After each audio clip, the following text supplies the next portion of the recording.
Hello, boys and girls. Thank you for joining me in music class. It's so nice to see you again.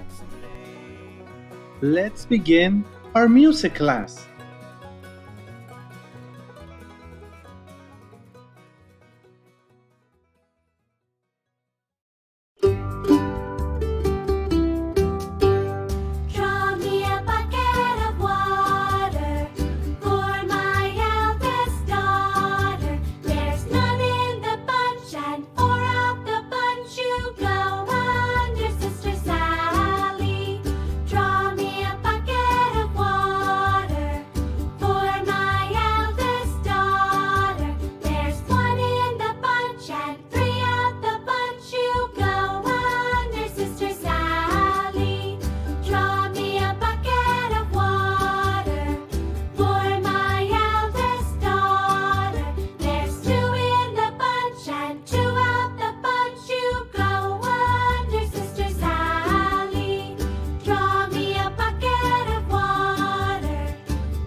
I'm going to start with the bowl.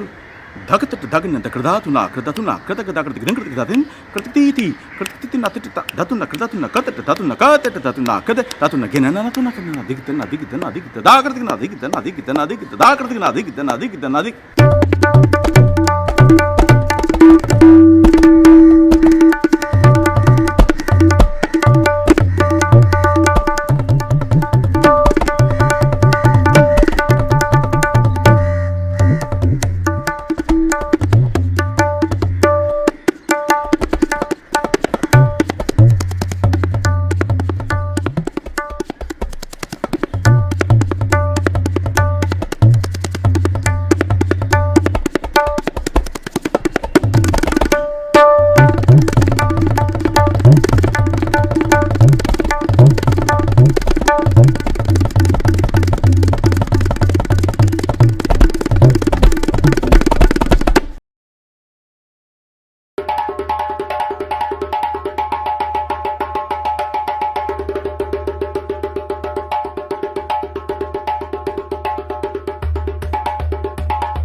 I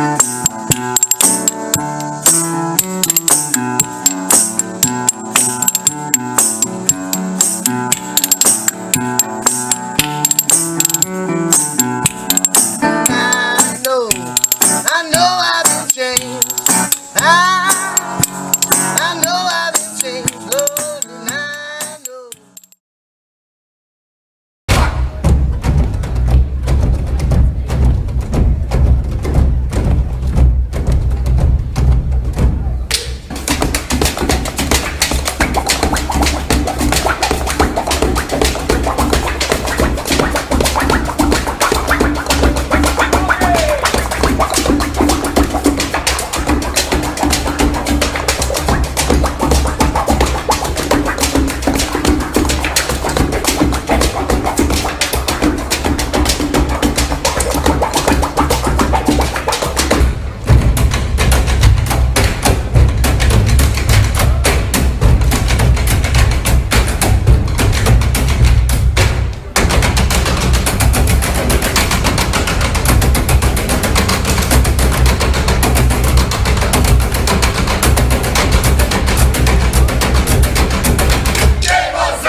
Yeah.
Welcome to Storyline Online, brought to you by the SAG-AFTRA Foundation. I'm Viola Davis, and I'm reading Rent Party Jazz, written by William Miller and illustrated by Charlotte Riley Webb. Every morning as the sun was coming up, Sonny went to work for the coal man. "I sells my coal 2 bits a sack," the coal man cried out as they drove slowly down the street to the French Quarter. Sonny wished he were back in his warm bed, but he knew how badly he and Mama needed the extra money. Even though he would spend the rest of the day in school, Sonny started the day like a working man. Sonny's job was to jump down and drag the sacks into the alleys, then shovel the coal down the chutes. He made 10 cents a day, 7 days a week. His mother worked in a fish canning factory. All day long, she packed fancy little fish, earning a penny for each can she filled. When Sonny and the coal man drove through Jackson Square, they would hear trumpet players blowing their horns. The musicians played any tune people wanted to hear, hoping listeners would drop a few coins into their hats. One morning, Sonny came home to find Mama sitting at the kitchen table. She looked like she had been crying. "What's the matter, Mama?" Sonny asked. "Are you sick?" "Worse than sick, Sonny. I've been let go from my job. These are some hard times, and folks aren't buying much fancy fish. Might be 3-4 months before they need these hands again." Sonny's heart sank. Rent day would be coming soon, and the rent man didn't care whether you had a job or not. All he wanted was his money. If they missed paying the rent by just one day, the rent man would change the locks and sell off their belongings at a public auction. "I'll get a second job, Mama," Sonny said. I'll quit." "No, Sonny," Mama interrupted. "I got 2 weeks to find something else. You stay in school and learn everything you can, everything, so things will be better for you." After school that day, Sonny wandered through the streets of the quarter, tired and sad. There had to be something he could do to help raise the rent money. In Jackson Square, a huge crowd had gathered around one man playing his horn. Even from the back of the crowd, Sonny could hear how fine the music was.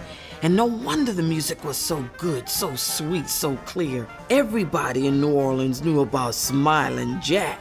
He had played his horn all around the country, even in the great jazz clubs up north. Smilin' Jack looked like the happiest man in the world, blowing his magic horn, collecting bucketfuls of coins.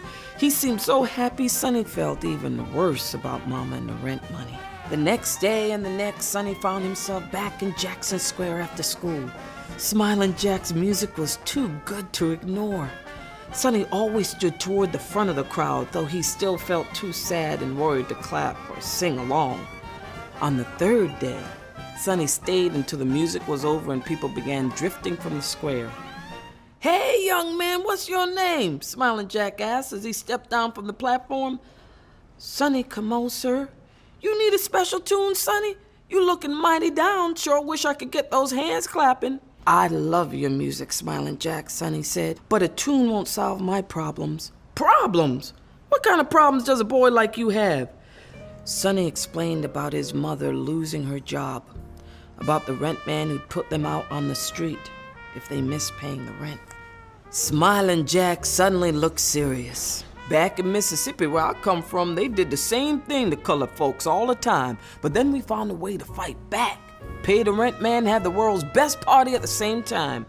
"How'd you do that?" Sonny asked. "All the neighbors got together and threw themselves a rent party," Smilin' Jack said. "They baked sweet potato pies, fixed up some catfish and greens, then brought the food to the house where help was needed. They put out a big empty bucket too, and soon someone who knew how to pluck a fine banjo or blow a jazzy horn would start playing, make people sing and dance and forget their worries for a while. By the end of the night, people had dropped enough money in that bucket to put the old rent man back in his place." "That sounds like a mighty fine idea," Sonny said. "But where am I going to find somebody who'll play for Mama and me, play for poor people he doesn't even know?" Smilin' Jack faked a frown, tapped his foot. "Some people say I play a pretty mean trumpet myself." For the first time in days, Sonny smiled. When Sonny got home, he found Mama sitting near the stove. "No luck again today, Sonny," she said, "but I'll keep looking. I'll find me that job to keep us going." Sonny stirred the coals with a poker, trying to warm the damp room. "Maybe you won't need that job right away, Mama," Sonny said. "We're gonna have a party tonight and raise all the money we need for the rent. Every last nickel and dime. Smilin' Jack told me how to do it." "Don't be talking such foolishness, Sonny. Even if you're trying to cheer me up," Mama said, pulling her shawl tighter around her shoulders. "It's not foolishness, Mama," Sonny insisted. "I'm gonna prove it to you." Sonny knocked on all the neighbors' doors, told them about the party and asked them to bring whatever food they could spare. He told them to get ready for the best music in the world. They were all gonna meet the great Smiling Jack.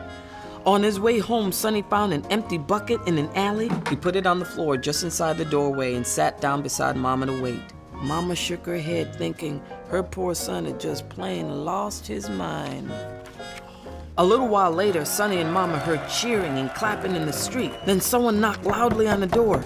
Mrs. Camo, I sure am pleased to meet you, Smiling Jack, trumpet in hand, bowed to Mama. Well, I thought my boy had gone full moon crazy, Mama said, hardly believing her eyes. I sure love your music, Smiling Jack, I surely do. Before Mama could say another word, Smiling Jack pulled the bucket toward him, raised his trumpet, and started blowing one of Sonny's favorite songs, Bourbon Street Rag. The house and the street were soon filled with people. There was more food than Sonny had ever seen at one time, enough for everyone who was busy clapping and singing and dancing. All the neighbors had come to the party. Sonny saw the LeBlanc twins running through the crowd, and he saw the oldest woman in the neighborhood, Mrs. Clairvaux, sitting in a chair, tapping along to the music with her cane. Just one thing bothered Sonny at first. He heard only a few coins drop into the bucket. But as the night went on and the party started heating up, he heard more and more and more. At last, Smiling Jack stopped playing. Then without any music, he started singing, "When the saints go marching in, when the saints go marching in, oh, I love to be in that number. Oh, when the saints go marching in," boom, boom, boom, boom. The whole crowd joined in, singing the verses, then the beautiful chorus. Sonny felt like he was in another world, a place where the music and the singing he loved would never stop. When everyone had left, the bucket was brimming with coins. Mama counted all the money they needed for the rent and handed the rest to Smiling Jack. "I thank you much, Smiling Jack," she said. "I took what I need to see us through. This belongs to you." Smiling Jack shook his head. "No, ma'am. That money belongs to anybody who needs it for rent or food. I've already been paid. This was the most fun I've had in a long time. Wherever I go from now on, I'm gonna play at least one rent party like this. We'll show those rent men how good folks help each other." Sonny walked Smiling Jack back to Jackson Square. "Thank you, Sonny Camo, for one of the happiest nights of my life," Smiling Jack said. "I sure hope to see you next time I come to town. I know just where to find you now." They shook hands and hugged like old friends. Sonny walked home slowly, wishing the night would never end. He was glad he had listened to Mama. If he had quit school and taken a second job, he would never have met Smiling Jack. Never have learned about bringing the neighbors together for a rent party. It made him think about how much people could do for one another if they put their minds and hearts to it. Sonny figured he would stay in school and learn everything in his books and lessons, and maybe, just maybe, he'd learn to play the trumpet too. Beneath the bright glow of the street lamps, Sonny swayed back and forth, pretending he could blow a mean horn.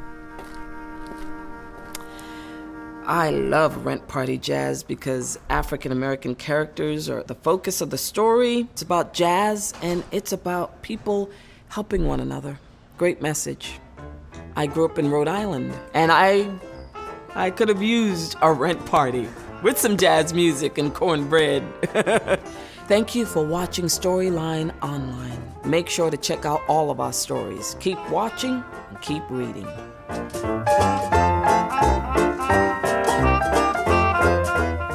Now, ladies and gentlemen, here's one you all can sing with us. When the Saints go marching in.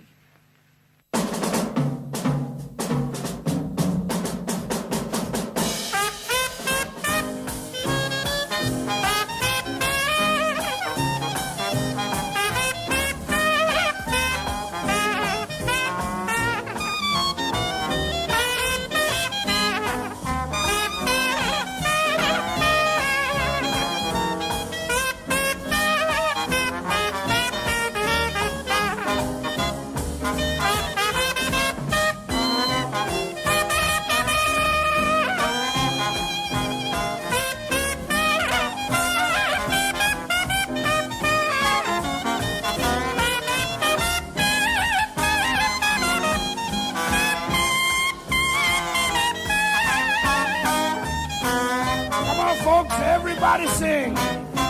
Now when the saints go marching in. Now when the saints go marching in. Yes, I want to be in that number. When the saints go marching in. Sing it again. Now when the saints marching in. Now when the saints go marching in. Yes, I want to be in that number. When the saints go marching in. Ah, y'all sing pretty out there. Joe Daringburg.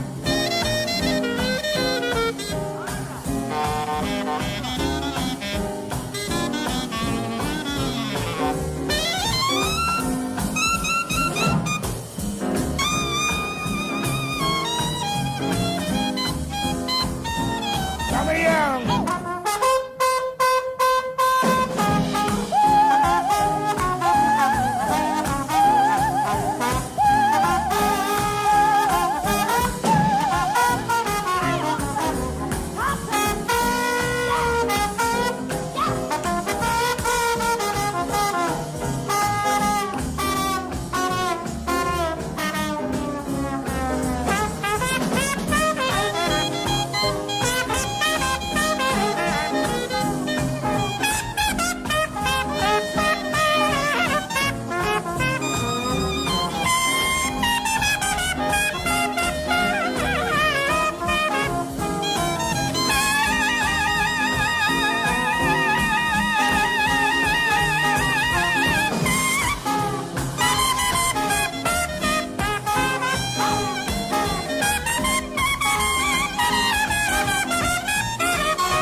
Johann Sebastian Bach. I lived in over 6 different cities in my lifetime. I played the organ more than any other instrument. I lived during the Baroque period. If you've been to a wedding, you will probably have heard my piece, Jesu, Joy of Man's Desiring.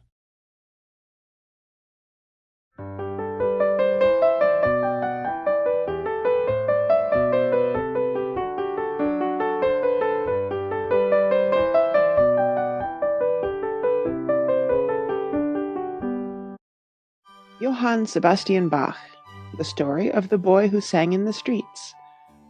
This is the house in which Johann Sebastian Bach was born. This house stands in the town of Eisenach in Germany. It looks very much the same today as it did when Sebastian was a little boy. Many people go there to visit this house because the little boy grew to be a famous man. In Eisenach, there is a statue of Bach near the palace. In the same town in which Sebastian was born, there stands on the top of a hill a very famous castle built many hundreds of years ago. This castle is called the Wartburg. As a boy, little Sebastian used to climb the hill with his friends, and they, no doubt, had a happy time playing about the castle grounds. In one of its great halls, the minstrels of Germany held their song contests. When Sebastian was old enough, he used to travel afoot. His purpose was to go to hear fine organ players. Once, as he sat weary by the roadside, someone threw a herring to him, so that he might eat as he rested. Little Sebastian's father was named Johann Ambrosius Bach. He, too, was a musician, as his people had been for many years. When Sebastian was 10 years old, his father and mother died, so he went to live with his brother, whose home was a few miles away. Sebastian had music lessons, and he improved so rapidly that he used to beg to be allowed to play the pieces in a big book in the library. But the brother refused him this pleasure. However, little Sebastian was eager to learn all the music he could find, so he used to sit up on moonlight nights and copy these pages while his brother was asleep. But what do you think happened when he had copied everything in that big book? His brother found out what he had done and took all his precious music away from him. The kind of a piano that Sebastian Bach played on was not called a piano in his day. It was called a clavier, or clavichord. Someday you will study a collection of pieces by Sebastian Bach, which was written for this instrument, and was called the Well-Tempered Clavichord. And here is the beginning of the very first piece in the collection of which we have just spoken, in Bach's handwriting.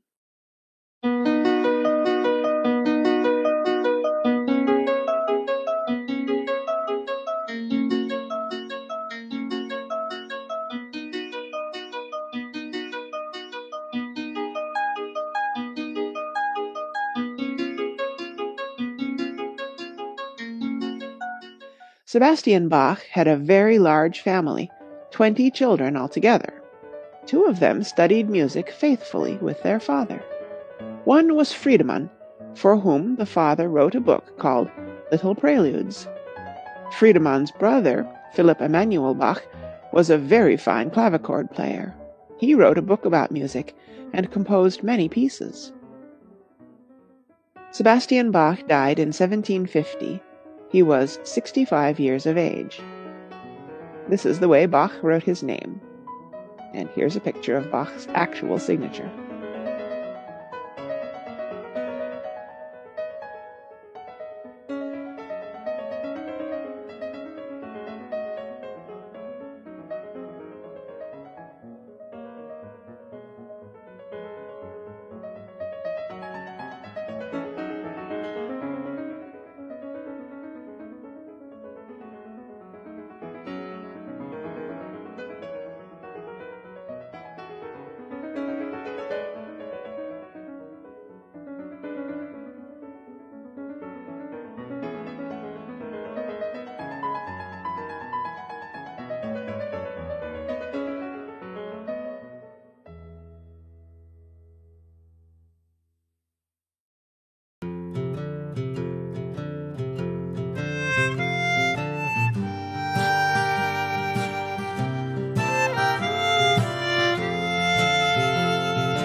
Boys and girls, this concludes our music class. Stay safe, and I'll see you next time.